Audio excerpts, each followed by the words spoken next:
Всем добрый вечер, мы с Олей и с нашим волком Моти продолжаем читать книгу «Башня с воспоминаниями». Остановились мы на главе «Свидетель», 22 глава. Начинаю читать. Свидетель. Пока Нэнси мыла посуду, она рассказала Ильму и Виолетте о своем намерении пойти в полицию. Ильм удивленно распахнул глаза, но кивнул. Виолетта даже обрадовалась. Нам разрешат увидеть маму? Но Нэнси снова пришлось ее расстроить. Нет, мы не можем сказать им, кто мы. Мама неспроста запретила нам разговаривать с незнакомцами. Думаю, она прятала нас от мэра. Он не должен узнать, что мистер Гринстоун наш дедушка. Виолетта удрученно кивнула. Нэнси отвела ее в комнату и велела одеться.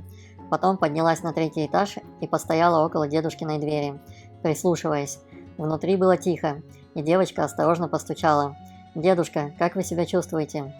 «Хорошо, милая», – слабым голосом ответил он. «Я спущусь, как только у меня в голове прояснится». «Мама же не виновата, правда?» – спросила Нэнси через дверь. От его молчания во рту у девочки пересохло. «Нет, она ни в чем не виновата», – ответил наконец аптекарь. «Наверняка ведь есть какие-то доказательства, что она этого не делала?» – спросила Нэнси. «Не знаю, голубушка, не знаю», – проговорил дедушка. Девочка немного подождала, надеясь, что он скажет что-то еще. Но прижатое к дверному полотну ухо уловило только скрип половиц. Дедушка расхаживал по комнате. Спустившись в кухню, Нэнси нацарапала записку, где сообщила, что они с Виолеттой пошли на прогулку, на случай, если дедушка спустится, когда их не будет. Он, конечно, велел им сидеть дома и никому не открывать, однако Нэнси чувствовала, что нельзя сидеть сложа руки. Она сделала все возможное, чтобы раскрыть мамины секреты, но у нее ничего не вышло. Теперь, когда маму забрали в полицию, Нэнси просто обязана действовать, какие бы последствия ей не грозили. Она торопливо надела на Виолетту кофту, и Ильм вопросительно взглянул на нее. «Я не могу оставить ее одну», – прошептала ему Нэнси, пожав плечами. «Отведем ее к моей маме в лавку», – предложил Ильм. «Маленьким нечего делать в полиции». «Я хочу пойти с вами», – заупрямилась девочка. «Прошу тебя, Виолетта, не задерживай нас. Мы недолго. Обещаю рассказать тебе все, что мы узнаем в полиции», – сказала Нэнси. Виолетта молча застегнула пуговицы. Нэнси обняла сестру и прошептала ей на ухо: «Не волнуйся, все уладится». Виолетта подняла на нее глаза, полные слез. «Как уладится, если мама в тюрьме, папа в Литсе, а дедушка в своей комнате?» – шмыгнула она носом. «Зато мы с Ильмом здесь. Произошло большое несчастье, но мы сделаем все возможное, чтобы докопаться до правды и восстановить справедливость», – пообещала Нэнси. Ах, если бы она сама была в этом уверена. Дети вошли в галантерейную лавку, где миссис Кавендиш обслуживала темноволосую даму, которая рассматривала шелковые нити для вышивки. «Очень прочная нить, миссис Гилберт, идеальная для гобеленов». Миссис Кавендиш подняла голову. «Ильм, почему ты не в школе?» «А, здравствуйте, девочки, рада снова вас видеть. Мне нужно помочь Нэнси выполнить одно поручение. Не могла бы ты присмотреть за Виолеттой?» – спросил Ильм мать. «Поручение? Наверное, очень важное? Обычно ты не пропускаешь уроки», – нахмурилась миссис Кавендиш. «Да», – кивнул Ильм. «И я так полагаю, ты не можешь мне рассказать, какое?» – добродушно ответила хозяйка лавки. Нэнси хотелось бы рассказать миссис Кавендиш всю правду, но раз мама Ильма не одобрила его общение с мистером Гринстоуном, вряд ли она проникнется сочувствием к ним или предложит помощь. Миссис Гилберт улыбнулась Нэнси. «У детей есть свои секреты, миссис Кавендиш», – произнесла она. «Я бы на вашем месте не волновалась». Девочки видели вчера комету? Потрясающее зрелище, правда? Мы с Альфредом работаем в огороде и каждый вечер стоим возле теплицы и любуемся небом. Это восхитительно. «Совершенно с вами согласна», – ответила Нэнси. Ильм уже направился к двери. Миссис Гилберт посмотрела на Виолетту, стоявшую с бледным лицом около миссис Кавендиш. «У меня есть племянница примерно твоего возраста», – сказала она Нэнси. «Ее зовут Клара. Мы с Альфредом надеемся вскоре навестить ее и ее старшего брата Кристофера, если, конечно, нам дадут небольшой отпуск от работы в саду и по дому. Сейчас мы очень заняты, заготавливаем овощи для завтрашней космической вечеринки. Даже снимаем плоды с 3 ананасовых деревьев. Граф всегда с радостью поддерживает общественные мероприятия». Она потеребила золотой крестик на тонкой цепочке. «Пойдем, Нэнси, нам пора», – окликнул подругу Ильм, который уже стоял у двери. «Веди себя хорошо, Виолетта», «Обещаю, мы скоро вернемся», — сказала Нэнси. Сестра слабо кивнула. Нэнси беспокоилась за нее. Теперь они были только вдвоем, и она обязана заботиться о младшей сестре, оберегать ее, но лучший способ сделать это – выяснить, что случилось с мамой, и вернуть ее домой. Ильм шел впереди. Нэнси не поспевала за его размашистыми шагами и все время отставала. Чем больше девочка думала об утренних событиях, тем более возмутительным они ей казались. Уму непостижимо. Маму арестовали за поджог. Ей представился папин потертый портфель, прислоненный к вешалке в коридоре. В нем отец хранил картонные папки с материалами текущего дела. На лицевой стороне каждой было написано имя. Артур Джонс, Сара Белстед. Все эти люди были взяты под стражу за совершенные преступления, и им грозила тюрьма. Неужели где-то есть такая же папка с именем ее матери? От страха у девочки задрожали руки, и она сунула их в карманы. Ильм остановился, чтобы подождать девочку, около внушительного здания с 6 каменными колоннами и серьезным орнаментом в виде снопов и овечек на фронтоне. Надеюсь, все мигом разъяснится.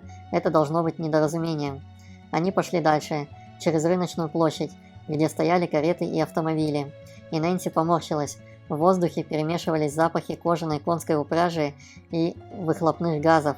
За площадью очертания города нарушали несколько фабричных труб и большие цилиндрические газохранилища. Друзья миновали группу малышей с пыльными лицами, которые играли с обручем и мечом. Из окон верхнего этажа слышался детский плач. На крыльцах оживленно болтали матери. Все эти люди проводили обычный день дома. От мысли о своем доме у Нэнси вдруг с тоской сжалось сердце. Но она только больше укрепилась в решимости сделать все возможное, чтобы помочь маме. Когда друзья приблизились к красно-кирпичному зданию полицейского участка, Нэнси, не колебаясь, рванулась вперед, смело распахнула деревянную дверь и вошла внутрь. Ильм поторопился следом. В маленькой, обитой деревом комнате дежурного под высоким окном стояли 4 скамьи. За низким ограждением сидел полицейский с кустистыми бровями, а за спиной у него находилась стена из мутного стекла. «Слушаю», — вздохнул он. «Что случилось? Велосипед украли?» Он со скукой наклонил голову и вдруг поднял брови, узнав мальчика. «А, привет, Ильм. Что привело тебя сюда, с юной леди?» Нэнси почувствовала легкий озноб. В участок она вошла храбро, но теперь вся ее отвага испарилась. «Доброе утро, констебль Эдисон», – поздоровался Ильм. Он взглянул на Нэнси. «Мы пришли узнать по поводу утреннего ареста». Констебль, чуть заинтересовавшись, наклонился вперед. «Вот как? Можно спросить, зачем?» Он осматривал Нэнси с ног до головы, словно оценивал ее положение в обществе. Начищены ли туфли, аккуратно ли она одета, чистые ли у нее ногти. «Шарлотта Гринстоун. Ее ошибочно арестовали за преступление против мэра», – неуверенно произнесла Нэнси, запнувшись на девичьей фамилии матери. Констебль Эдисон взял карандаш и задумчиво постучал им по подбородку. «Эй, что делаешь? Кверх ногами? Кверх наганишься? Мы тут книгу читаем. Ставьте лайки, малыши». «Ошибочно арестовали? Почему вы так говорите, мисс?» «Я знаю семью Гринстоун», — ответила Нэнси, надеясь, что не говорит лишнего. «Нет, никто не ковыряется, на нос чешется». «Не ковыряйтесь, это плохо. Можно расцарапать до крови носик». «Я знаю семью Гринстоун», — ответила Нэнси, надеясь, что не говорит лишнего. «Я полагаю, мисс Гринстоун — прихожанка церкви и член женского института, а в прошлом году она получила приз за лучший вышитый платочек». «Эй, что делаешь? Ты йог, что ли?» «Ты даешь».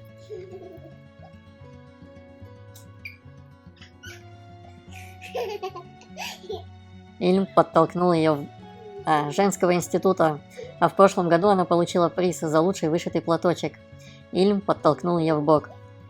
«А еще заняла 2-е место в конкурсе на лучший бисквит», – торопливо выпалила девочка, вытирая потные ладони о юбку.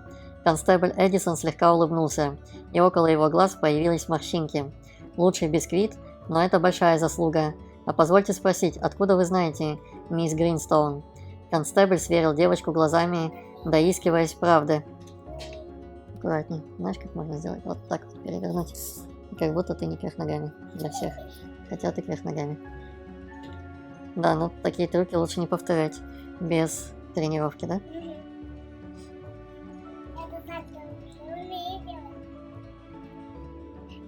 Констебль сверил девочку глазами, доискиваясь правды.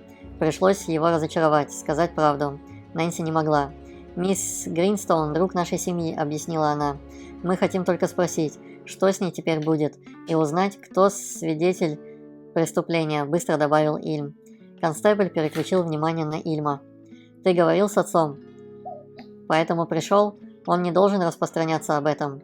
Нэнси с открытым ртом уставилась на друга. «Мой папа видел, как мисс Гринстоун совершила поджог? Это он свидетель?» – прошептал мальчик, и кровь отлила от его лица. Констебль Эдисон оглянулся на мутное стекло и проговорил. «Прости, приятель, я не имею права говорить об этом». Ильм тревожно взглянул на Нэнси. Она тоже в растерянности смотрела на него. Мысли вихрем неслись у нее в голове. Вечером, когда Ильм следил за ее мамой и дедушкой, он столкнулся с отцом на улице. Если мистер Кавендиш проходил мимо дома мэра одновременно с ее родителями, то мог увидеть попытку поджога. «Мисс Гринстоун сейчас здесь, в полицейском участке?» Чуть не задыхаясь, поинтересовалась Нэнси. К ней пускают посетителей? Девочка не могла забыть образ матери в пеньюаре и наспех надетом поверх пальто. Дали ей хотя бы какую-нибудь одежду? Констебль поднял брови. Это серьезное преступление. По приказу мэра Дугласа до суда мисс Гринстоун отвели в тюрьму. У Нэнси закружилась голова. В тюрьму? Дети молча вышли из полиции на Солнечную улицу. Ильм прислонился спиной к стене и потер шею. «Мама ни в чем не виновата», – тихо произнесла Нэнси.